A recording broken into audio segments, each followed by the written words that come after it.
लाहौर वालों के लिए इंतहाई बुरी खबर है।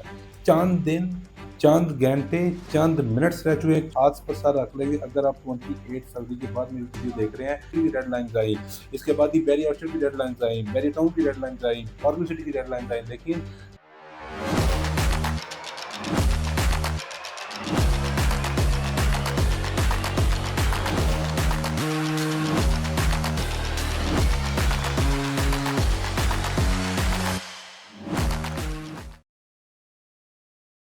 अस्सलाम वालेकुम, my name is Sikandar Azman from billionaire investment group. आप में देख रहे हैं यूट्यूब और मीडिया प्लेटफॉर्म पर।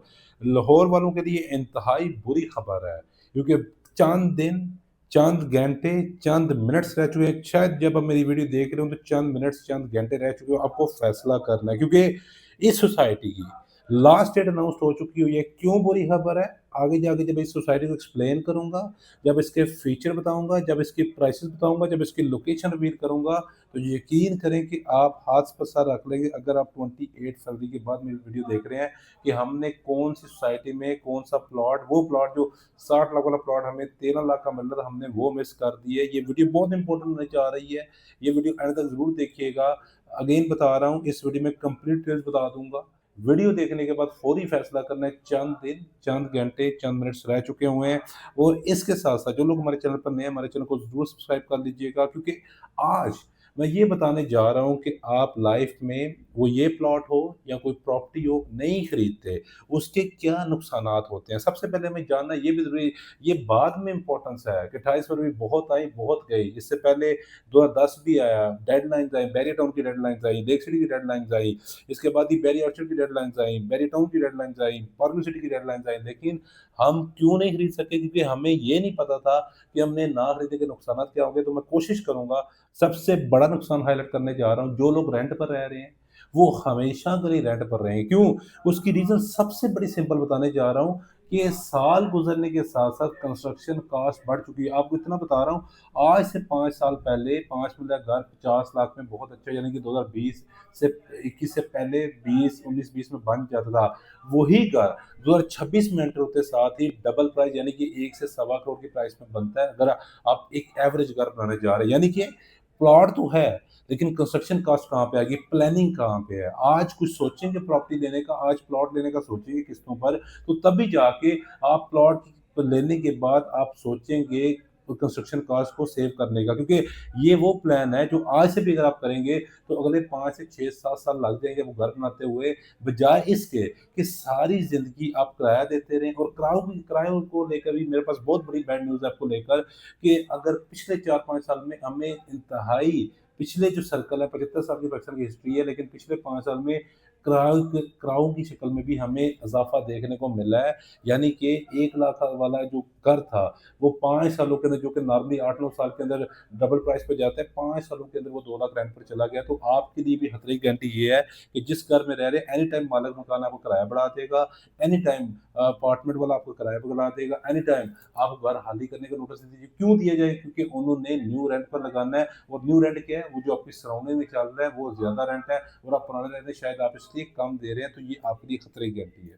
सेकंड नंबर पर सबसे बड़ा पॉइंट बताने जा रहा हूँ, कभी भी आप अपने मुस्तकबिल को लेके सिक्योर नहीं कर सकते, यानी कि महफूज नहीं बता सकते। हर वक़्त बेचैनी पाई जाएगी, हर वक़्त अपनी फैमिली को देखेंगे, अपने सेविंग को लेकर देखें, जो सेविंग आपने आज तक नहीं की वो इन फ्यूचर क्या करेंगे। फिर आप अपने गोल्ड को देखेंगे, वो भी एसेट है, अगर वो भी नहीं होगा, फिर आप प्रॉपर्टी में देखेंगे अगले 5-10 साल गुज़रने के बाद, और बैक देखेंगे कि मैंने 2025 से 2030 में क्या एसेट बनाया था, 25 से 2035 तक क्या एसेट बनाया था।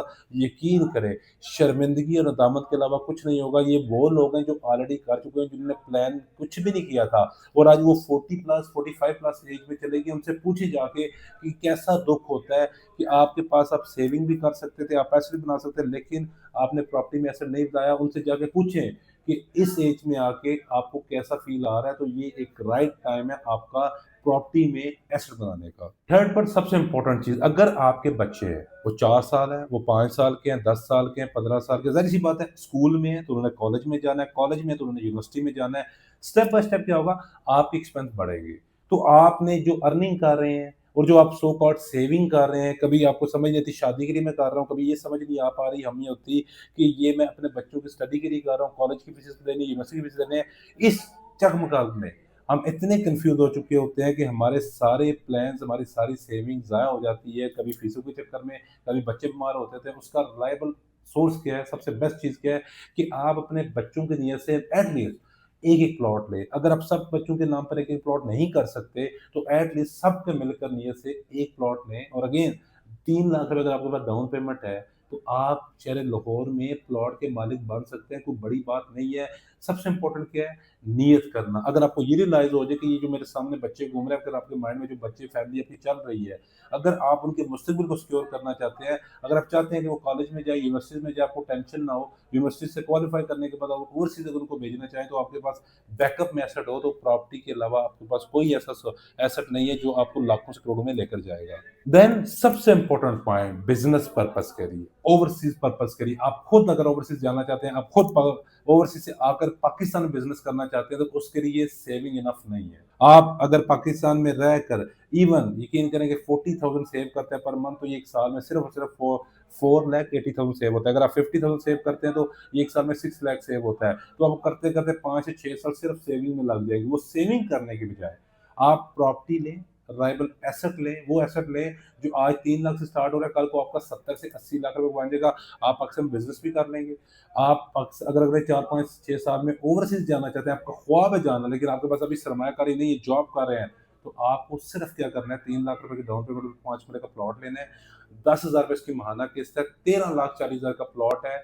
साढ़े 3 साल के बिल्कुल देने जा रहा हूँ। लोकेशन सुन लीजिएगा, लाहौर रिंग रोड के करीब, आपका ऑरेंज लाइन मेट्रो स्टेशन के करीब ये सोसाइटी बनती है, जो आपको 28 फरवरी से पहले सिर्फ़ और सिर्फ़ 13,40,000 का प्लॉट दे रही है। उसके बाद आपको यही प्लॉट 16 लाख रुपए का मिलेगा। इम्पोर्टेंट प्राइस बढ़ना नहीं है, इम्पोर्टेंट जो मैंने पहले 4 फैक्टर्स बताए हैं, उनको मद्देनज़र रख के अगर आप फिर भी अंधेरे में रहना चाहते हैं, तो मेरा कसूर नहीं है। अगर आप फिर भी अपनी लाइफ़ में रोशनी ऐड नहीं करना चाहते, तो मैं कुछ नहीं कर सकता। मैंने वो आपको फैक्टर्स बताए हैं, जो हमारे में से हर दूसरा बंदा उसमें सर्वाइव कर रहा है, बताता कोई नहीं है। आपका दोस्त होगा सर्वाइव कर रहा होगा, आपके बहन-भाई होंगे, आपके कज़िन्स होंगे, आपकी कम्युनिटीज़ होंगी सर्वाइव कर रही होंगी, क्योंकि इस वक़्त माहिरीन का ये कहना है कि अगले 10 साल लाइफ में गुजरने के साथ इतने टफ होते जा रहे हैं, उसकी रीज़न क्या है? आज से जब हम ग्रो किए थे 90s 80s वाले जब ग्रो किए थे, तो इतनी फैसिलिटीज़ नहीं होती थी। आपको जगह-जगह फ़ास्ट फूड देखने को मिलती थी, आपको जगह-जगह टॉय शॉप नहीं देखने को मिलती। इट मीन्स कि उन पेरेंट्स के एक्सपेंस कम है, जो कि अभी के पेरेंट्स हैं, जिनके बच्चे 5-10 साल के हो चुके हुए हैं, उनको पता है,